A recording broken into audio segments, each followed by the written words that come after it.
ስድስተኛውን ዙር ምርጫ በዛ የገባነውን ቃል በብቃት በውጤታማነት ፈጽመን ለሰባተኛው ዙር ምርጫ ስለደረስን እንኳን ደስ ያላችሁ እንኳን አደረሰን።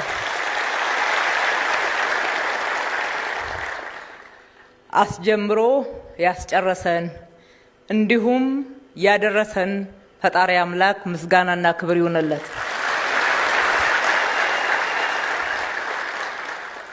ምርጫ ለአንድ ሀገር የዲሞክራሲያዊ ስርዓት ግንባታ መሰረታዊ ጉዳይ ነው። የህዝብ ሉዓላዊነት የሚገለጽበት፣ ህዝብ በድምጹ መንግስትን የሚያቋቁምበት ዋናው የዲሞክራሲ መሰረት ምርጫ ነው። ምርጫን በብቃት ማካሄድ፣ ምርጫን በዲሞክራሲያዊ መንገድ ማካሄድ፣ ምርጫን ፍትሃዊ ማድረግ፣ ምርጫን ሁሉንም ያካተተ ማድረግ፣ ምርጫን ገለልተኛ ማድረግ፣ ምርጫን በርግጥ የህዝብ ድምጽ የሚገለጽበት የህዝብ ሉዓላዊነት የሚረጋገጥበት ማድረግ ለሀገር ብልጽግና እጅግ ወሳኝ ነው። ኢትዮጵያ ስለ ዲሞክራሲ ከውጭ አልሰማችም።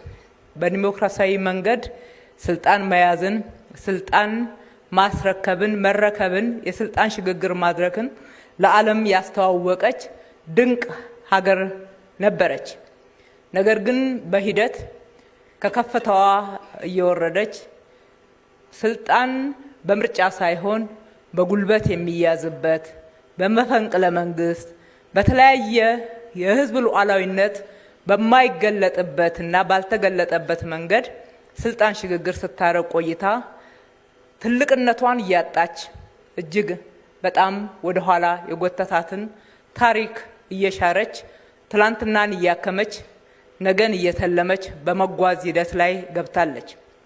የትላንትናው ታሪክ ቢያስቆጨንም ዛሬ ግን የትላንትናውን ለማከብ ዛሬን ለመስራት ነገን ለመተለም እድል አግኝተናል። ኢትዮጵያ ዲሞክራሲን በትክክል ለመገንባት የሚያስችሉ ስራዎችን ከሰራች የህዝባችን ሉዓላዊነት፣ የሀገራችን ሉዓላዊነት፣ የሀገራችን ከፍታ፣ የሀገራችን ክብር በሚገባ ይረጋገጣል። ምክንያቱም ትናንትናን ስናስታውስ ህዝባችንን ያባላ የእርስ በርስ ጦርነት መታወቂያ እንዲሆን ያደረገን ያቆረቆዘን ከትልቅ የታሪክ ሀገረ መንግስት ወደ ኋላ እንድንመለስ ያደረገን የህዝብ ሉዓላዊነት ስላልተከበረ ነው። ልዩነትን በዲሞክራሲያዊ መንገድ መፍታት ስላልተቻለ ነው። የኢትዮጵያ ህዝብ በአንድነት መቆም የሚችልበት ስርዓት መገንባት ስላልቻልን ነው።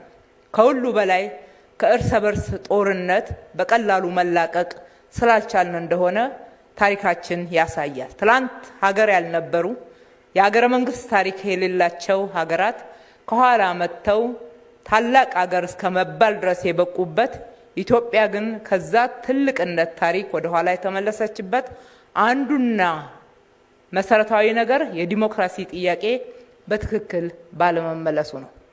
ስለዚህ በ2013 ከዛም በፊት በነበሩ ምርጫዎች የኢትዮጵያ ህዝብ ተሳትፏል።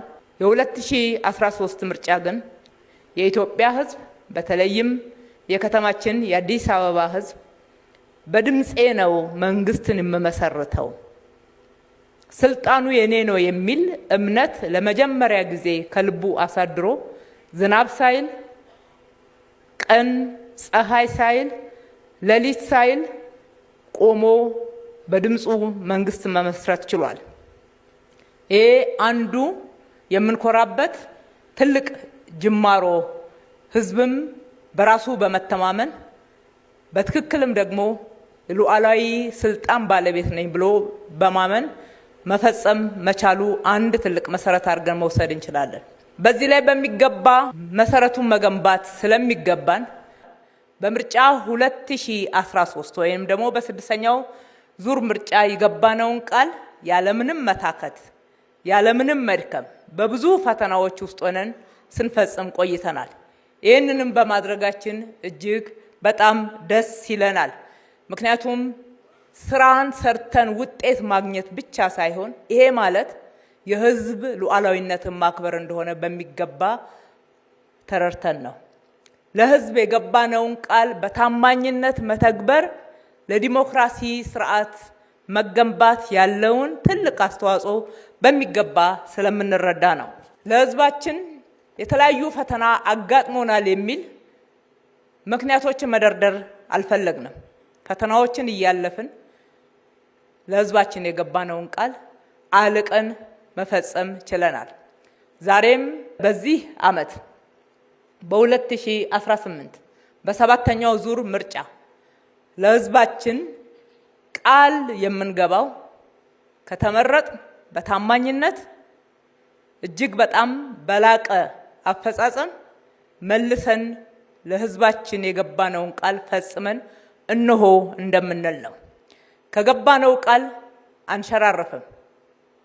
ለህዝባችን ለሀገራችን ያለምነው ብልጽግና ነውና ለመበልጸግ ትላንትና ወደ ኋላ የቀረንበትን ታሪክ እያስታወስን በቁጭት በእልህ ታላቅ ሀገር ለመሆን ታላቅ ህዝብ ለመሆን ሰንቀን ታጥቀን እልህ ገብተን ነው የምንሰራው።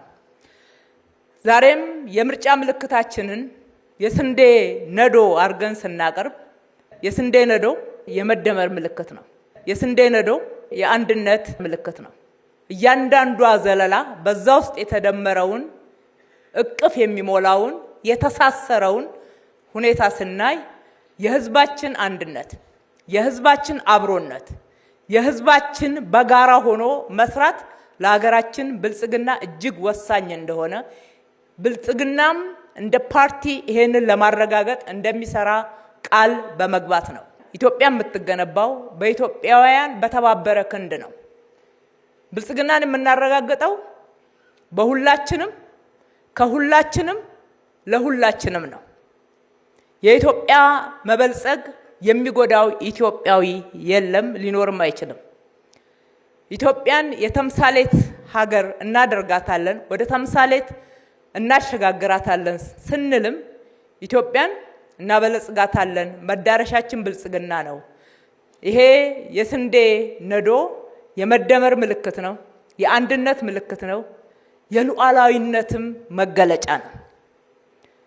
ስለዚህ ሁላችንም የብልጽግና አመራሮች ትላንትና ስንመረጥ በብዙ መንገድ ለህዝባችን የገባነውን ቃል ፈጽመናል። በሱ ለመኩራራት አይደለም፣ ግዴታችን ነው፣ ኃላፊነታችን ነው፣ የተወጣ ነው። ግን የበለጠ ለመስራት የሚያስችል ስንቅ ይዘናል፣ ልምድ አግኝተናል፣ ብዙ ፈተናዎችን አልፈናል፣ ተሻግረናል። በዚህ ውስጥ ብቻችንን አልሰራንም፣ ህዝብን አስተባብረናል። ህዝብ ተባብሮናል፣ አብሮን ቆሟል። ሰላምን በማስከበር ሰላምን ዘላቂ በማድረግ ልማትን በመስራት እንዲሁም በአጠቃላይ ሰው ተኮር ስለሆን ሰዋዊ የሆነ መርሃችንን ለህዝባችን አድርሰን ተግብረን ፈጽመን የብዙዎች እንባ እንዲታበስ፣ የዘመሙ ጎጆዎች እንዲቃኑ፣ ድሆች ጓዳቸው እንዲታይ፣ እንባቸው እንዲታበስ፣ ሁሉም በእኩልነት ስሜት ወጥቶ መግባት እንዲችል ባረግነው ጥረት ውስጥ አንድ ቀንም ህዝባችን አልተለየንም። ዛሬም እንሰራለን ስንል አንዱ መተማመኛችን የህዝባችን በቅንነት በአንድነት በትጋት ከኛ ጋር መቆም ነው። ለዚህ ነው ስለ መደመር የምንናገረው። ኢትዮጵያን ወደ ብልጽግና ተምሳሌት ሀገር ማሻገር፣ ትናንትን ማከም፣ ነገን መተለም፣ ከውሃ እስከ ውሃ መሄድ መሸጋገር፣ በዲጂታል ኢትዮጵያ ነገን መገንባት፣ በምግብ ሉዓላዊነት ተምሳሌት ሀገር መሆን፣ ኢትዮጵያን ሁሉ ያስተሳሰረች ኢትዮጵያ፣ የበለጸገች ኢትዮጵያን እንገነባለን። አዲስ አበባን የብልጽግና ተምሳሌት እናደርጋለን። ዘላቂ ሰላም በመላው ኢትዮጵያ እንዲሰፍን ተግተን እንሰራለን። ብልጽግና ቃሉን ይጠብቃል። ብልጽግና ቃሉን ይፈጽማል። ብልጽግና ከህዝብ ጋር ተቀራርቦ ህዝብን ይዞ ህዝቡን ጉልበት አድርጎ ህዝቡን የሉዓላዊ ስልጣን ባለቤት በማድረግ በኩል በሐቀኝነት ቃሉን ለመተግበር ቃል ይገባል። መልካም ጊዜ እንዲሆንልን እየተመኘው የምርጫችን ምልክት የብልጽግና ፓርቲ ምልክት የስንዴ ነዶ ነው። ማንፌስቷችንን ዛሬ በከተማችን ግልጽ አድርገን ይፋ እናደርጋለን። ቃል የምንገባባቸው ትልልቅ ኪዳኖች በማንፌስቷችን ውስጥ ተካተዋል። ማንፌስቷችን ሁላችሁም እንድታነቡም እንጋብዛለን። ከዚህ ጊዜ ጀምሮ እንደ ከተማችን የምርጫ ካምፔን ማድረግ ብልጽግናን ይምረጡ ለማለት ብልጽግና የሚገባውን ቃል ለማስተዋወቅ አንድ ብለን ጀምረናል። እጅ ለእጅ ታይዘን እንጓዝላለሁ። እጅግ አድርጌ አመሰግናለሁ።